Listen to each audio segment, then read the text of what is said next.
The polar hypothesis, why it lives under ice. Evan drew a circle that swallowed continents. If you're hiding the core node, he said, you pick a vault that suppresses heat, damps vibration, and punishes curiosity. That's polar ice. Not postcard flows, kilometers-thick shelves and domes that swallow radar, soak stray warmth, and turn logistics into a moat. The physics helps, not hurts. Field lines thread steepest near the poles. If a legacy controller couples into Earth's dynamo, you put it where lines run clean, temperature drifts slow, and conductive layers behave. Start with what everyone agrees on. Charged particles funnel along the auroral ovals. Satellites need special procedures there. Space weather drives surface currents that nudge grids and instruments. None of that screams machine. But if a control loop rides the magnetosphere's architecture, the poles are leverage. Under ice, dielectric uniformity holds. Thermal gradients are flat. Mechanical noise dampens. You get an engineered Faraday by nature, an environment that keeps an interface quiet by design. Now watch human rhythms. We pulled manifests from open sources and flight trackers. Fuel caches planted off-season, heavy lift airframes staging in spurts, and infrastructure support flights that didn't map to base upgrades or science campaigns. The spikes kiss drift kinks. In years when the poles sprint eased toward 40 to 45 kilometers per year after its late 199s/200s 55-kilometer sprint, Arctic logistics still thudded. A thud when the world magnetic model needed interims. A thud when swarm briefings flagged unusual high-latitude flicker. Researchers shrugged. Resupply is messy, but the tempo read like maintenance windows wearing parkas. Telemetry carries its own tells. Polar orbits are supposed to be boring, predictable handoffs, routine pass plans. Yet analysts flagged short dropouts that lined up with environmental notations, corrected within hours. NASA's South Atlantic Anomaly visuals grab headlines, but the quieter memos talk high-latitude quirks, brief interference, timing jitter, night-side reroutes that never make a press kit. If you were masking an interface from overhead sensors, you wouldn't issue a proclamation. You'd tweak a scheduling spreadsheet and call it weather. The closures add up. Old traverse routes paused for upgrades, then paused again. Research camps winterized early. Field permits delayed with boilerplate. No scandal, just distance. Pull the timeline back to mid-century, and you get pulses around every out-of-cycle magnetic recalibration. Heartbeats that didn't match tourism or science seasons, but matched recalculation seasons. Engineers we briefed pushed back. Ice eats gear, cold breaks people. Evan didn't romanticize it. That's the point, he said. Access control you don't have to police. If you're babysitting a legacy actuator you barely understand, you want a margin for error only geography can provide. A glitch looks like a whiteout. A radio burp looks like space weather. A missed flight looks like weather windows blown. Failure anonymized by climate. Here's where geometry leaks through the snow. Independent trackers saw high, cold triangles settle along the horizon at high latitudes when launch cadence surged. Starlink batches, national constellations, even foreign deployment trains raising orbit. On those nights, formations held longer, equilateral spans breathing wider than tight. Down on the ice's shoulder, automated buoys logged half-degree blips, short, neat, and gone. A survey plane wrote that instruments went soft, not dead, over a corridor with no recorded interference. 10 minutes later, clarity returned. The crew archived it as a note. 2 months after, an agency taxonomy quietly added persistence near auroral oval. Procurement breadcrumbs drift north too. Cryogenic signal conditioning, high-latitude test articles. Ice-penetrating telemetry couplers purchased under environmental equipment refreshes, delivered by a phased array giant. You don't need cryo front ends for a weather station. You need them to keep a whisper clean across cold cable runs buried in salt-laden firn. You don't buy couplers unless you're talking through thickness. The invoices don't say interface. They say observability and compatibility. In the same quarter, a swarm note hinted at unexpected perturbations near northern tracks. Skeptics earn their keep. Polar regions are sensor-dense. Glitches cluster where eyes cluster. Logistic spikes can be explained by seasonal crunch, not secrets. True, but then you lay the rhythms over each other. Drift kinks, interim models, launch surges, collision alerts, and see the same metronome in different rooms. When we surge, triangles hold. When models strain, schedules bend. When the sky gets busy, ground stations optimize. The pattern is architecture, not anecdote. Evan's last sketch was a clock, not a map. When the node breathes, he said, the spheres breathe with it. Late 2025 made the line hard to ignore. Launch windows threaded the ovals.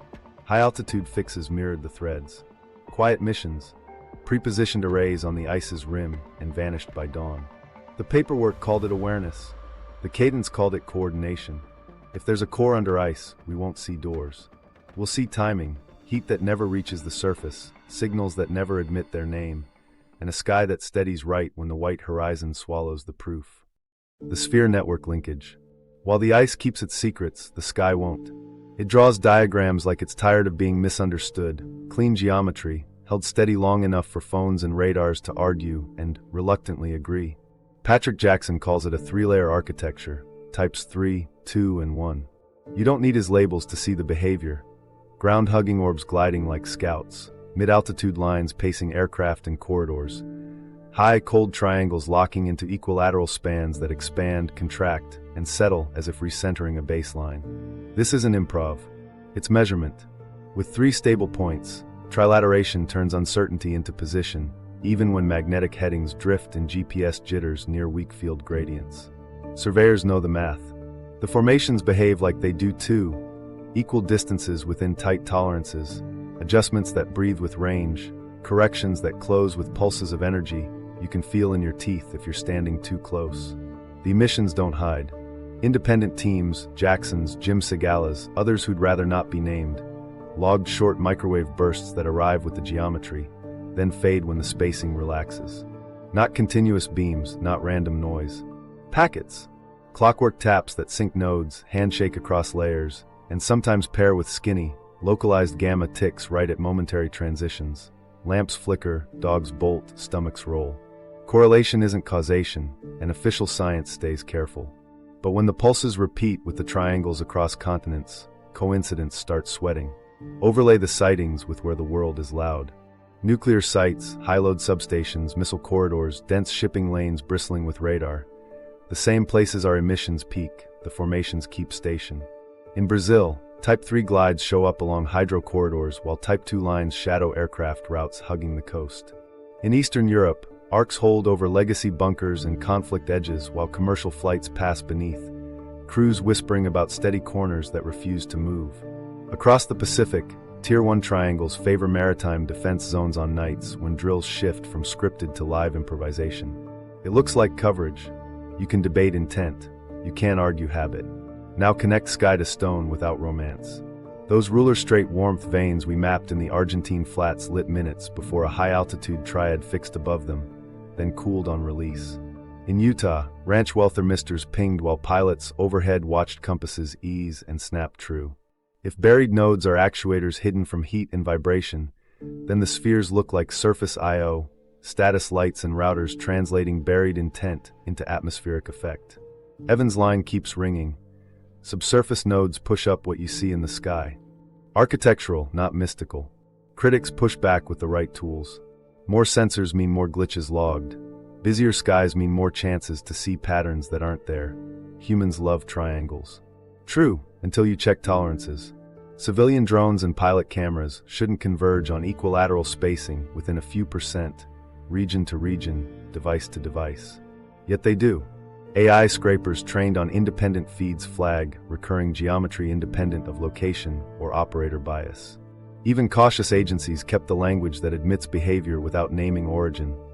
Formation persistence, multi-altitude correlation, and yes, orbital anomalies. People inside the pulses become unwilling instruments. Dizziness, nausea, pressure like someone turned the room down. Symptoms spike in rings that respect edges we can't see. Walk 2 paces and it lifts. Step back and it returns. That's field geometry, not folklore. It doesn't prove hostility. It proves the cost of synchronization. The same packets that align a mesh brush nervous systems with side effects.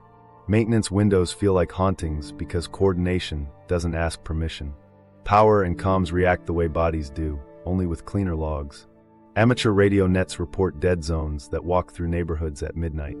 Utilities file nuisance trips near weak field corridors. Aviation mechanics note repeatable compass swings coincident with mid-layer pacing lines, followed by sudden normal. The timing betrays the loop. hold, pulse, adjust, release. In control theory, that's a proportional derivative flavor. Nudge the error, damp the overshoot, reassess the residual. When a loop degrades, corrections grow larger and linger longer. What used to be invisible gets cinematic. Here's where the network stops pretending it's above us. Launch surges pull Tier 1 triangles to the horizon. Conjunction alerts keep them holding longer, right through the threat window and a beat after. Collision near misses bring equilateral spans that breathe wider, then tighten, like a survey rig adjusting baseline for range. In quieter intervals, formations thin but never vanish. The system adapts to volume, not headlines. We get louder, it steadies longer. There's a human handshake hiding in plain sight.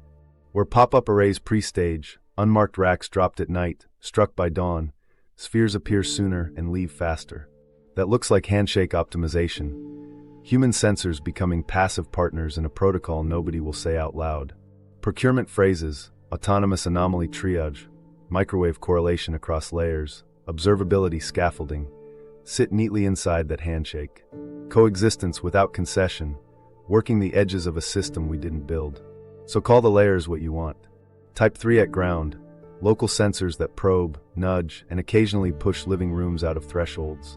Type 2 in the air, relays stitching corridors and pacing aircraft to keep timing clean where magnetic models bend. Type 1 above, equilateral anchors that oversee, adjust, and babysit our loudest hours. Geometry as interface, pulses as command, architecture as behavior. None of this proves origin. It doesn't crown an architect or hand us a manual. It just narrows the frame.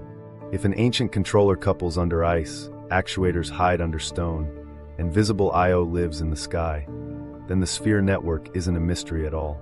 It's the only layer we can see of a control loop we keep forcing to show itself. We don't need belief. We need discipline. Because when we spike the noise, the triangles hold, and everything underneath them has to work harder not to break. Power, emissions, and human symptoms. Power tells the truth when language won't. The formations don't just draw triangles, they energize, and whatever energizes them leaks into bodies, circuits, and rooms with the same signature.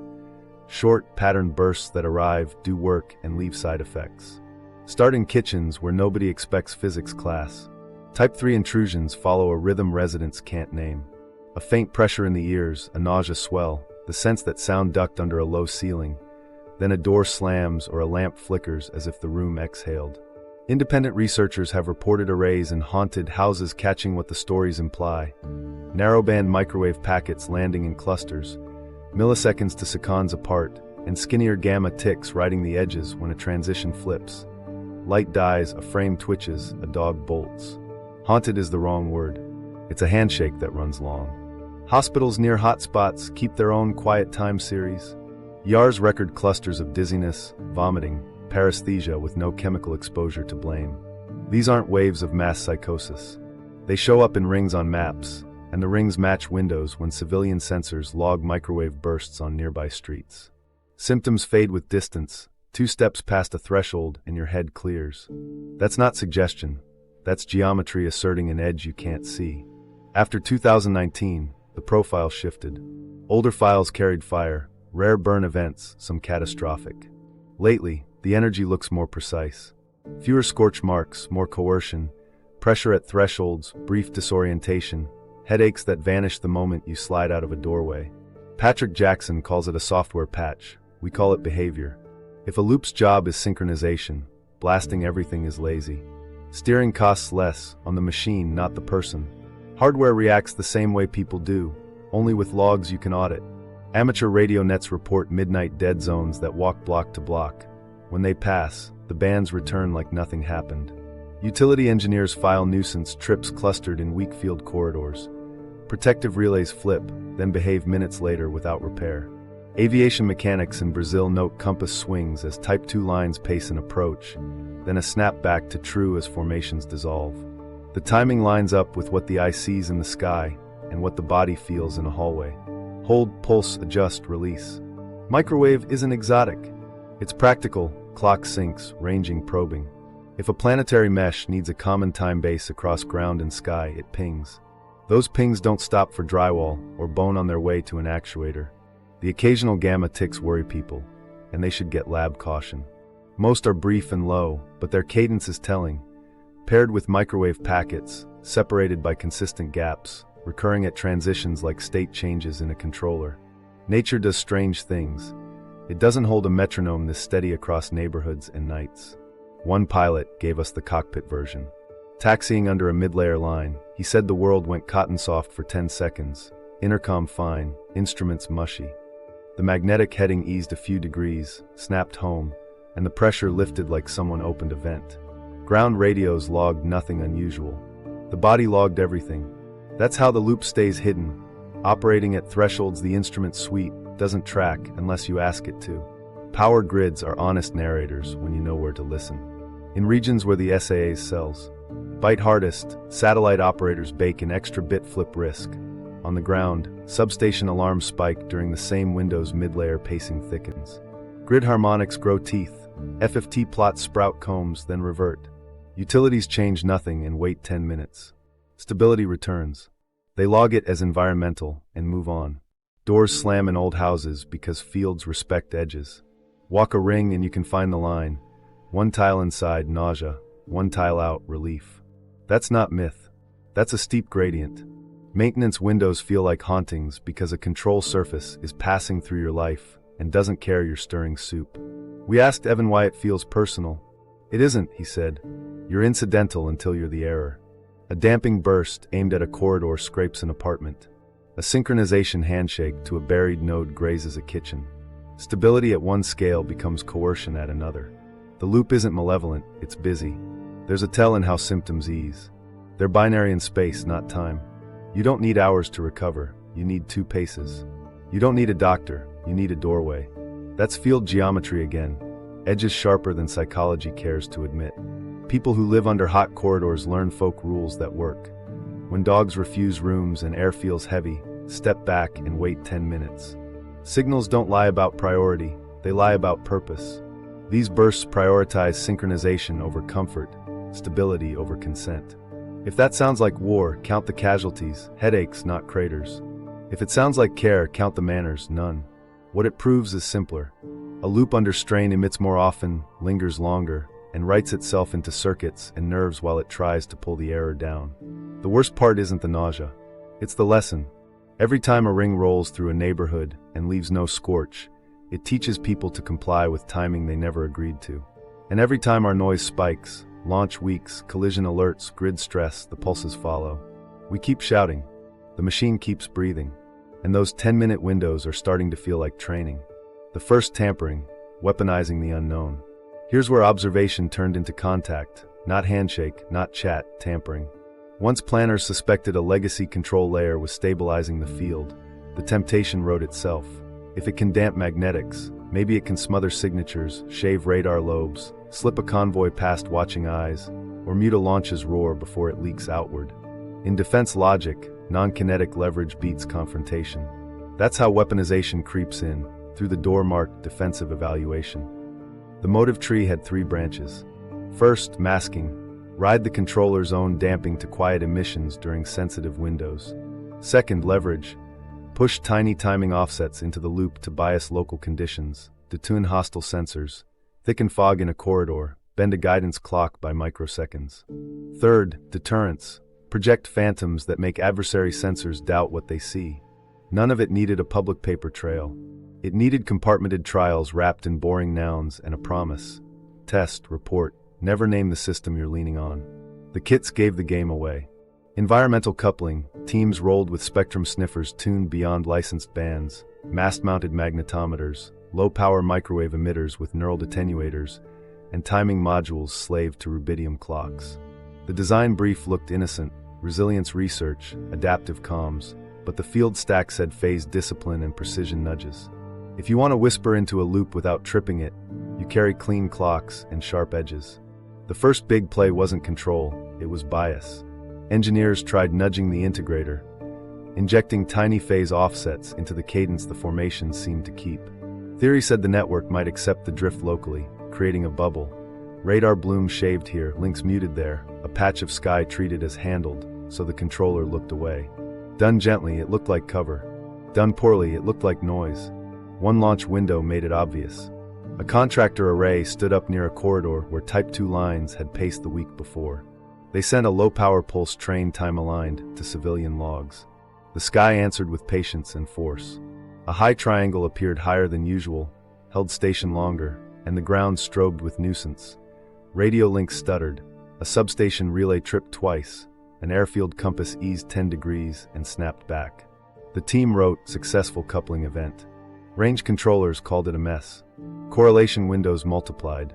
During an Eastern European exercise that layered electronic attack with environmental characterization, a long-holding triad anchored above while arcs thickened at mid-layer. A nearby city logged rolling micro-outages. Pilots felt cabin pressure without altitude change. After-action notes avoided failure and used sensitivity. That word stuck because control loops hate sloppiness. Inject error and they overshoot, then chase their tails. If the loop's already tired, your whisper becomes a shove. A Boulder trial piggybacked on a suspected maintenance window. Operators sequenced microwave bursts exactly on the cadence independent teams had cataloged. Ground truth arrived like deja vu. Nausea along a neat ring, doors slamming in adjacent homes, doorbell cameras glitching in sync. Above, a high triangle contracted, pulsed, and held as if bracing.